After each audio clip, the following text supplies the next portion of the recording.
I'm delighted to be joined by Rhiannon Stafford, Managing Director of Grape Talent. Rhiannon is an organisational development consultant and has a wealth of experience across a wide variety of businesses and industry sectors. So thank you for joining us and sharing your knowledge with us, Rhiannon. Today we're going to be talking about employee engagement, and an employee engagement in particular if you really want to grow your business.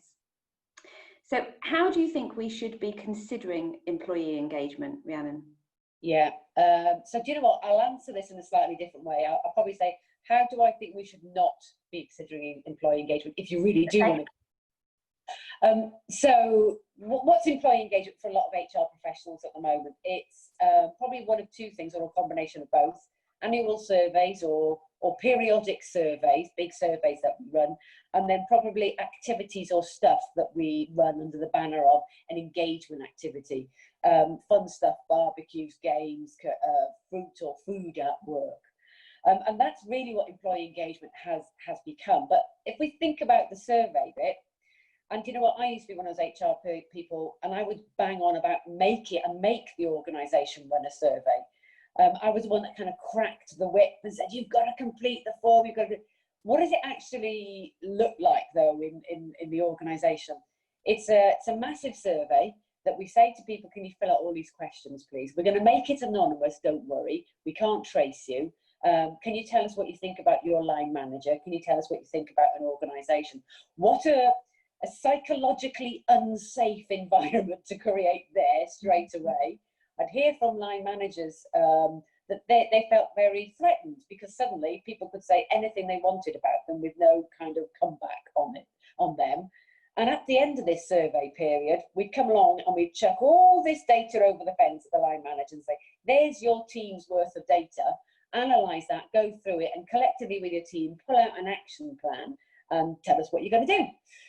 So we've kind of made managers feel really worried about what's going on in the first place. We've raised everybody's expectations that something really big is going to happen because they've done the big survey. We've chucked a load of data at people and people that aren't data analysts and don't really know how to analyse data. Absolutely. Then there's people like me in the background in HR saying, come on, where's your plan? And then I want to monitor you without being able to complete your plan. Doesn't really happen then, does it? And it took me a couple of years to realise, actually, this is not helping anybody at all. And surely employee engagement is more than just that number, that percentage that generates at the end of the survey. But you know what? That's how we've created it. And that's how employee engagement probably has become in a lot of organisations. And that hasn't really helped drive real engagement levels, real performance levels, and a real cultural change. So I think we should think about it differently and almost, I wouldn't say, ban, but park the concept of employee engagement and focus instead on the employee experience. So let's talk more about the employee experience rather than just engagement. That'd be my suggestion. Okay, great. But isn't employee experience just another name for the same thing? Yeah. I would say, well, no, genuinely, absolutely not. But I can understand why you say quite good in HR sometimes at doing that, aren't we? Kind of rebadging and rebanding. So now for me, I think of it as employee engagement is the output, but it's the employee experience that creates either engaged or disengaged people. So if we always focus on that output, that number, we're never really thinking about the employee experience. We're kind of missing the point. If we focus on the experience rather than just the number that comes at the other end, that suddenly broadens your thinking about how you approach this quite significantly. So let me just give you a bit of a definition about what I mean by employee experience. I'm going to read this one because I can never remember. If you think about employee experience as how employees feel about an organisation measured across the sum of all interactions between themselves and the company. Now that's quite different to what do we mean by engagement. So what we're talking about here, I would say, is really similar to that whole concept of the customer experience. Yes. So, we think about the customer experience, which is pretty much the same, the sum of all interactions between them and the organisation. I think we start thinking about really applying that to the concept of not employee engagement, but employee experience, and really looking at what we do and literally do to our people at every step of the way. It's our opportunity in HR to shift that, I think. Okay, so how can we make this shift in our organisations? Well, I think the first thing there is start to think about engagement in a different way. That it's not engagement, that it is something very similar to the customer experience.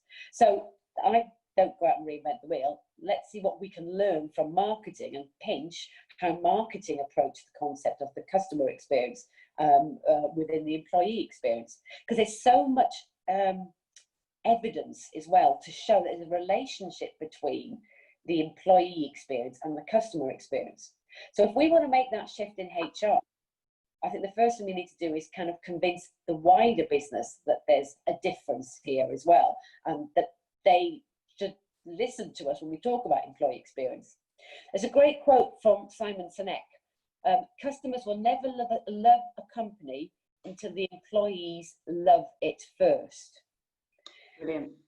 So yes, what do we do differently? We start to look at everything that we do in HR through the lens of our employees rather than the lens of the organisation.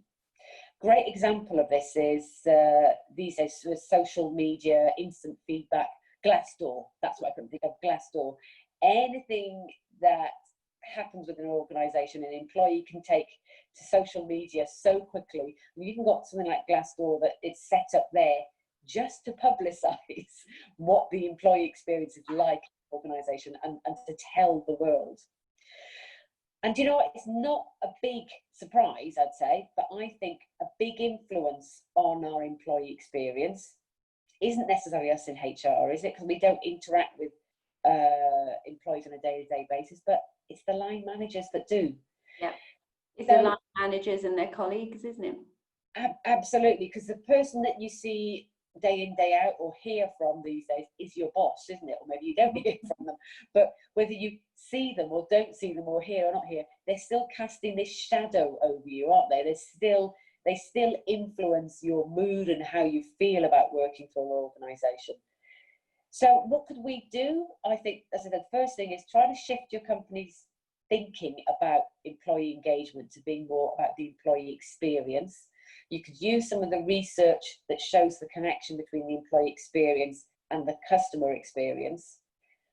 And then, I've never convinced a company to do this yet, but here's, I'm going to still keep trying. What if one year you didn't run your engagement survey, and all that money that you would spend on your engagement survey, instead focus it on developing your line managers to understand more about their behaviours and their impact on other people. I've got no, guarantee or scientific proof, but I feel that will probably significantly drive the employee experience and so your engagement levels a heck of a lot more than running an annual survey. Well, they say, don't they, that people don't leave a company, they leave a manager.